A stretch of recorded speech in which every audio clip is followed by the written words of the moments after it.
सुनो।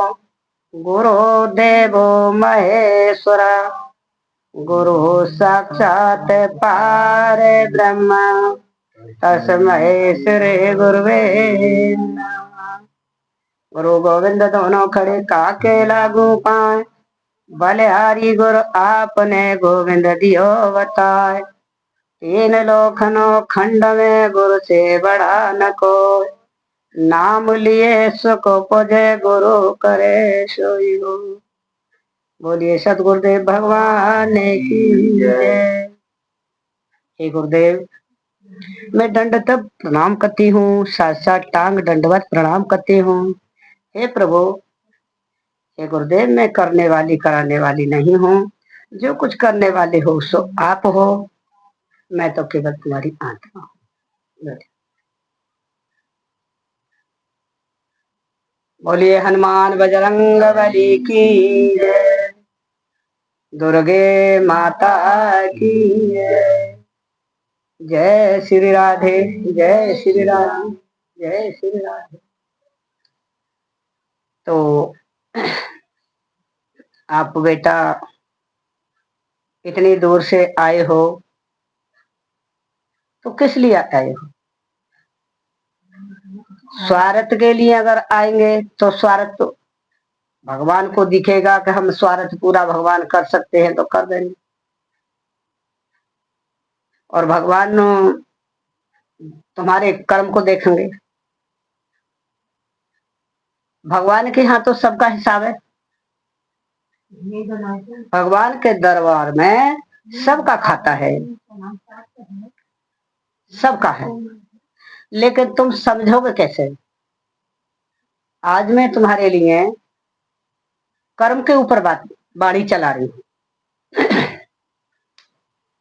जैसे कि हमारा कोई भी कर्म है, चाहे हमने दुबक्य करा, चाहे हमने उजागर करा, चाहे हमने मन से करा, चाहे तन से करा, चाहे धन से करा, जैसे भी करा, भगवान देख रहे। अब देखिए भगवान कैसे देख रहे हैं। जैसे मान लीजिए हमारी गाय है और गाय ने बछड़ा दिया, तो वो जो बछड़ा है का है अपनी हजारों माँ में से अपनी गाय माँ को ढूंढ लेगा कि ये मेरी माँ है। ऐसे ही हमारे कर्म हैं। वो कर्म हमारे लिए लाखों में, करोड़ों में, हजारों में वो कर्म देख ला। अब देखिए इनका प्रश्न एक उठता है इनके मन में कि ये माता बोल रही थी कि गरीब लोगों को सताते हैं। मैया क्या बोली थी? गरीबन को क्यों सताते हैं? इन्होंने देखा है मैया कि गरीब लोगों को सताते हैं। तो देखिए गरीब लोग के उस पर एक तुम्हारे लिए कहानी बता रही हूँ भगवान की, कि पार्वती ने ये प्रश्न रखा भगवान से, जैसे हमारी ये माता जी कह रही हैं कि गुरुजी हम देख रहे हैं कि लोग गरीब को ज्यादा सताते हैं। तो पार्वती जी ने भी यही प्रश्न करा भोले जी से। महादेव जी से जब प्रश्न करा उन्होंने, बोले हे महादेव जी मुझे एक बात बताओ कि ये गरीब लोगों को क्यों सताया जाता है? बोले पार्वती तुम ये बात पूछना चाह रही हो कि गरीब लोगों को क्यों सताते हैं, तो मैं बता ही देता हूं, लेकिन तुम मेरे साथ चलो और हम नादिया को अपने साथ में ले रहे हैं और तुम चलो। अब पार्वती जी को लेके नहीं चल दे नादिया को। जब नादिया को लेके चले तो पार्वती से बोले पार्वती तुम एक काम करो, तुम इस नादिया पे बैठो। पार्वती नादिया पे बैठ गई। नगरी आई, एक बोली सब, अरे ये बड़ा बेवकूफ है, अब तो नीचे चल रहा है, औरत के दिया नादिया पे बैठा के ले जा रहा है, ये कैसा आदमी है? जब नंगरी निकली तो बोले पार्वती तुमने कुछ सुना? कि हाँ महादेव जी। बोले मैंने सुना तो था। कहा कह रहे थे? कि सब लोग ये कह रहे थे कि अब तो नीचे चल रहा है, औरत के लिए नादिया पे बैठा लिया, कैसा आदमी है। ठीक है कोई बात नहीं, तो ऐसे करो पार्वती, अब मैं बैठा जाता हूं, तुम नीचे चलो। पार्वती नीचे चली और महादेव जी पर बैठा ले नादिया के ऊपर। अब नगरी आई दूसरी, वहां बोले अरे के देखिए कितना बेवकूफ आदमी है, स्त्री के हाथ में पैखरा दे दिया है और आप नादिया पे बैठ के जा रहा है, ये कैसा आदमी है। नगरी निकल गई। बोले महादेव जी पार्वती ये क्या कह रहे थे सब लोग? कि ये लोग ये कह रहे थे कि अब तो नादिया पे बैठ गया है और औरत को पैदल पैदल चला रहा है। तो एक काम करो पार्वती, अब हम दोनों ही बैठे जाते हैं। दोनों बैठे, तीसरी नगरी आई। अब वहां कहने लगे अरे भैंसा भैंसिया से दोनों बैठ गए हैं और छोटे से जानवर पे इनको शर्म नहीं आ रही, ये छोटे से नादिया पे बैठ गए। नगरी निकलने को ही बोले पार्वती ये सब लोग क्या कह रहे हैं कि ये कह रहे हैं कि दोनों इस पे बैठ गए भैंसा भैंसिया की तरह, लद के नहीं है छोटे से जानवर पे। कि अच्छा तो एक काम करे पार्वती, अब दोनों पैदल चल रहे हैं। और चौथी नगरी आई। चौथी नगरी पे दोनों पैदल चले तो वहां कहने लगे अरे ये बड़े बेवकूफ हैं दोनों, फिर इस नादिया को क्यों लेके आई, सवारी करके नहीं जा रहे तो। महादेव जी बोले पार्वती देखी तुमने क्या कह रहे हैं ये, कि ये कह रहे हैं कि दोनों पैदल चल रहे, फिर इसे काय को लेके आए नादिया को। चौथी नगरी निकल गई और एक बियाबान जंगल आया। जंगल आया तो भगवान ने ऐसी माया फेरी वहां कि वहां पर कोई मानुष मती नहीं। बोले पार्वती जी आप यहाँ विश्राम करेंगे बैठ के और आराम कर ले। बोले ठीक है। बैठे सो बोले पार्वती बैठ जाओ आराम कर। पार्वती जी बैठी तो थोड़ी सी देर चुप है कि पार्वती माई को देखने लगे। बोले पार्वती मुझे भूख बहुत तेज लग रही है, पार्वती जल्दी खाना बनाओ मुझे बहुत भूख लग रही है। पार्वती तो पतिव्रता ही, अरे कभी राय स्वामी मैं आपको भोजन बनाती हूँ देखूं। अब देखो तो भगवान ने ऐसी माया फेरी कि एक पेड़ सूखा कर दिया उन्होंने। भगवान तो भगवान है। तो पार्वती को सूखा पेड़ दिखा तो लकड़ी तोड़ लाई। अब लकड़ी तोड़ के लाई और जैसे ही वो ईंट को देखने लगी कहीं से चूल्हा बनाने के लिए, तो भगवान ने ऐसी माया फेरी सो चूल्हा ऐसे मार्बल के मकान बना दे। पार्वती की तो बुद्धि को हर दिया भगवान ने। देखने लगे भगवान ने मार्बल के सब मकान बना दे, कोई ऐसा मकान नहीं जहां कोई टूटा हुआ हो। पार्वती देख रही है यहाँ तो बहुत अच्छे अच्छे मकान हैं, कहीं तो ईंट दिख नहीं रही, मैं कहां से ईंट लाऊं और मेरे स्वामी के लिए तो भूख लग रही है। तो भगवान ने एक कोना फोड़ा छोड़ दिया उत्तर देने के लिए। तो पार्वती ने देखा कि वो कोना टूटा पड़ा है। सो गई ईंट लेकर के लाई और उसको तोड़ने लगी।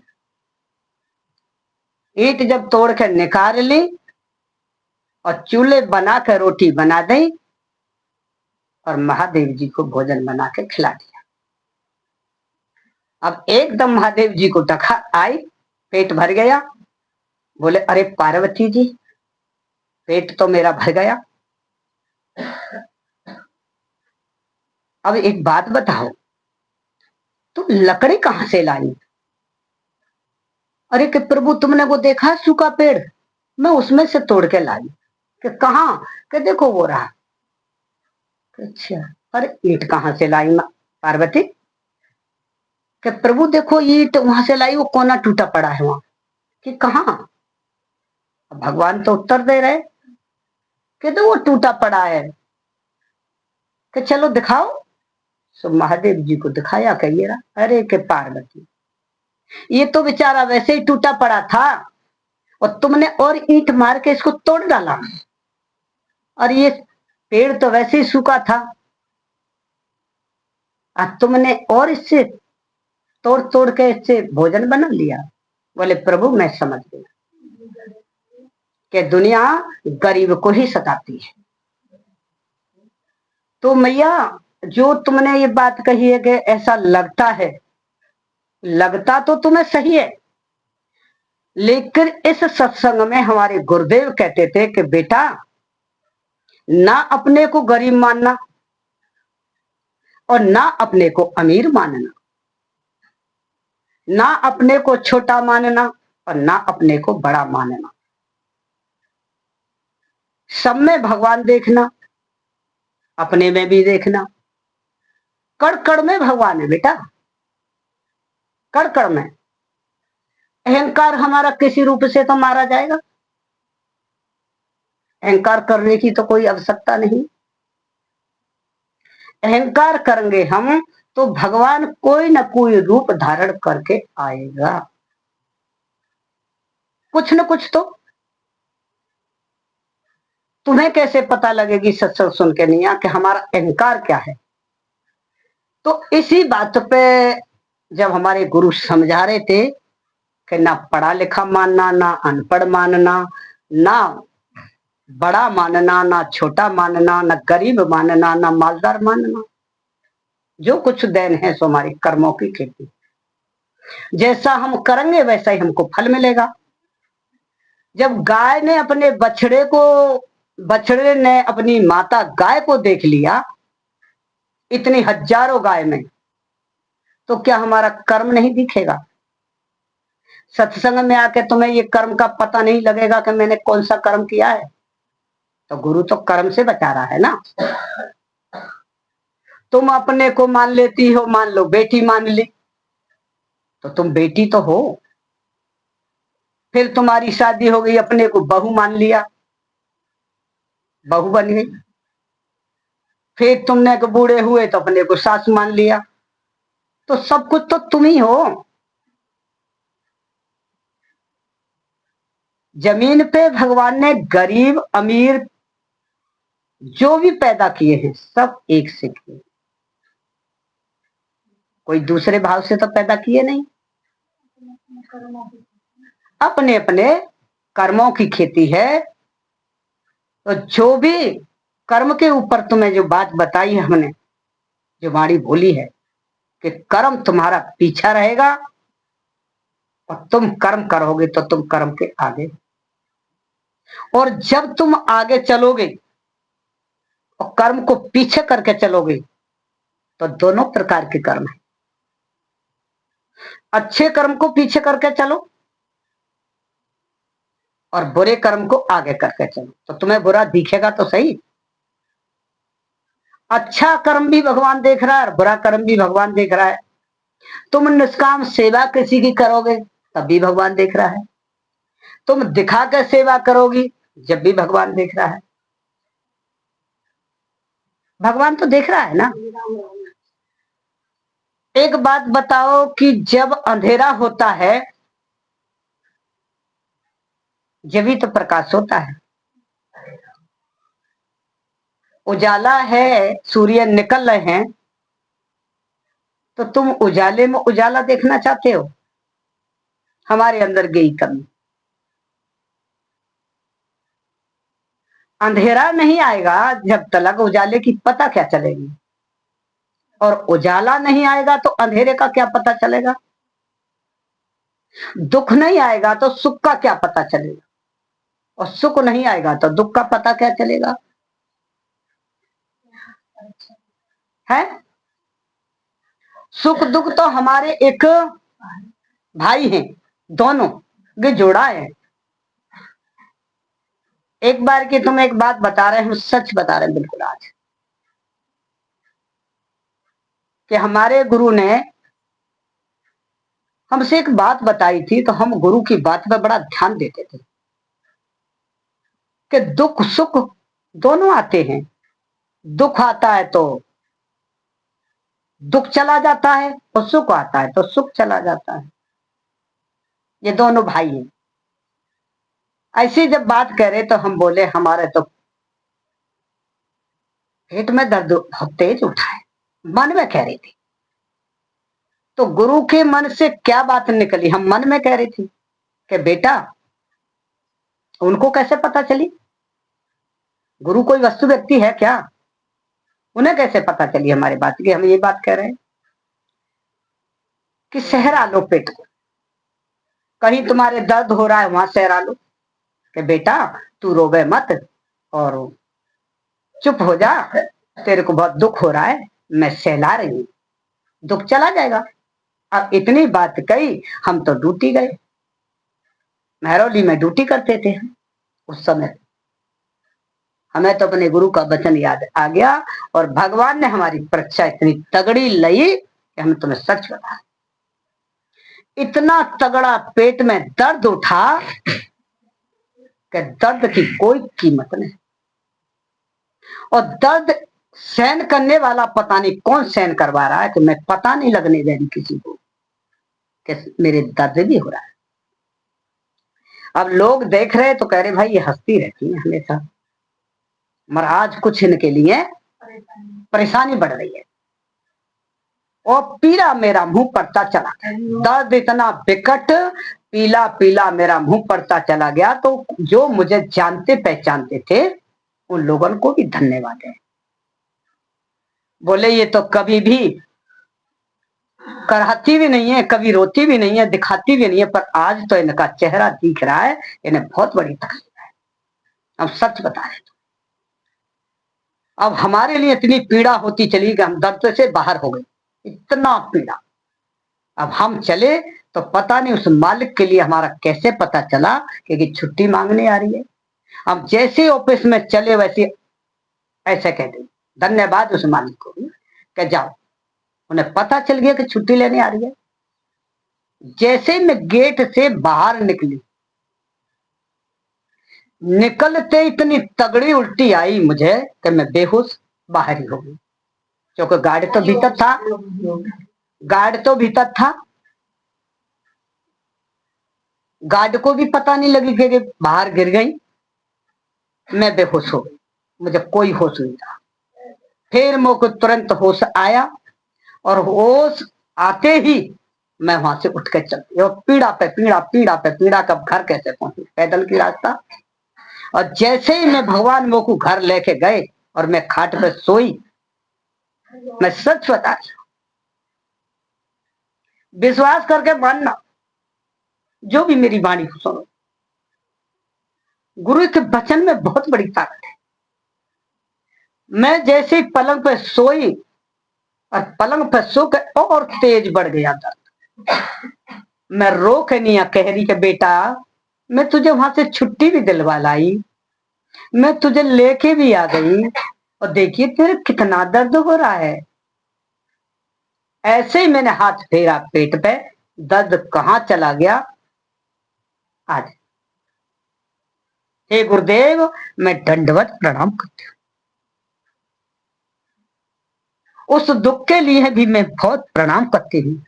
मेरा सपना खो गया, नाक रगड़ के प्रणाम करती हूँ। इतना बड़ा गुरु का वचन दुख ने भी माना, तो दुख और सुख तो दोनों धुंधी जोड़े हैं। दुख में तुम खो जाते हो परीक्षा में, क्या हमारे ऊपर दुख नहीं आए?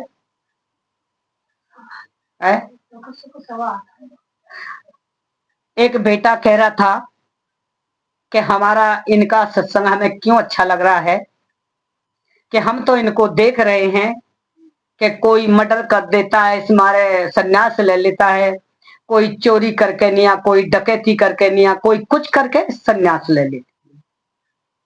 और इनने इतनी परेशानियां इन पे आई जब तो इन्होंने कोई कार्य करा नहीं था, और आज इनकी परेशानियां खत्म हो गई और इतने बेटा इनके सुशील, बहुएं इनकी इतनी अच्छी मान लो, और ये सब राजपाट छोड़ के नहीं अपना वहां से सत्संग में आ गई। तो असली सत्संग तो ये है जिसने अपना राजपाट छोड़ दिया। तो तुम सत्संग में आए हो तो सुख के लिए आए हो, परमात्मा से मिलने के कारण तो परमात्मा मिले ना, हम परमात्मा से मिलने के लिए आए कि हमें परमात्मा मिल जाए। सबसे बड़ी मुक्ति है। मुक्ति जिसको मिल गई तो समझो हमें सब कुछ मिल गया, नहीं तो आवागमन में पड़े रहने। इसी बीच में हम तुमको एक बात और बता रहे हैं, हम तुम ऐसे ही हैं कि आजकल देखिए साधुओं की भागेश्वर धाम को देखिए, उनकी कितनी शादियां करवा रहे हैं और कैसी कैसी अच्छी लड़कियों से शादी करवा रहे हैं, फेरे डलवा रहे हैं, कहीं माला डलवा रहे हैं और कहीं उनको बड़ा प्रेम से मिलवा रहे हैं, कहीं हाथ मिलवा रहे हैं, कहीं घोड़ी पे बैठा रहे हैं, कहीं कुछ भी बैठा रहे कि नहीं, शादी करवा रहे हैं, अनेक लड़कियों से शादी करवा रहे हैं क्योंकि वो शादी नहीं करना चाह रहे, है ना। लेकिन उनके भाग्य में शादी लिखी है तो शादी तो होगी, जिसका जोड़ा लिख रहा होगा। क्या हम ऐसा, उन भाइयों से मैं कह रही हूं जो ऐसा कर रहे हैं, बना बना के वीडियो डाल रहे हैं, क्या गरीब आदमी के साथ में ऐसे बिचौलिया बनना है जो गरीब बच्चा की शादी कहीं करवा रहे हैं, गरीब लड़कियों की कहीं शादी करवा रहे हैं, धीरेन्द्र के साथ में तो सब शादी करवा रहे। बिचौलिया बनना है गरीब आदमी के, नहीं बनना ना, उनके नहीं बनना। तो तुम हम ऐसा काम नहीं करना चाहिए। और वो कितनी कन्याओं की शादी करवा रहे हैं, तो ऐब तो उनको लगा रहे हैं। लोग कभी मानेंगे नहीं किसी को, गलत करे बिना भी नहीं मानेंगे और सही करने वाले सही नहीं करेंगे। तो मैं वाणी को यही विराम लेती हूं और ऐसा ना करें। भगवान में आके नहीं, दुख सुख तो दोनों भाई हैं। प्रणाम भगवान को करो जो हमारे दुख सुख का साथी हमारा भगवान है, हमारे दुख को काटे। तो मैं अपनी वाणी को विराम ले रही हूं यहीं पे, हाथ जोड़ती हूं सबको। और आप सब लोग बैठे हो तो भगवान में आके नहीं, कोई भी ऐसा कर्म ना करना जो हमारा कर्म हमको छूए। अच्छा करोगे जब भी छुएगा और बुरा करोगे जब भी छुएगा। इसी बारे में यहां तुमको समझा गए और मैं अपनी वाणी को विराम लेने जा रहा हूं। जय हो गुरुदेव।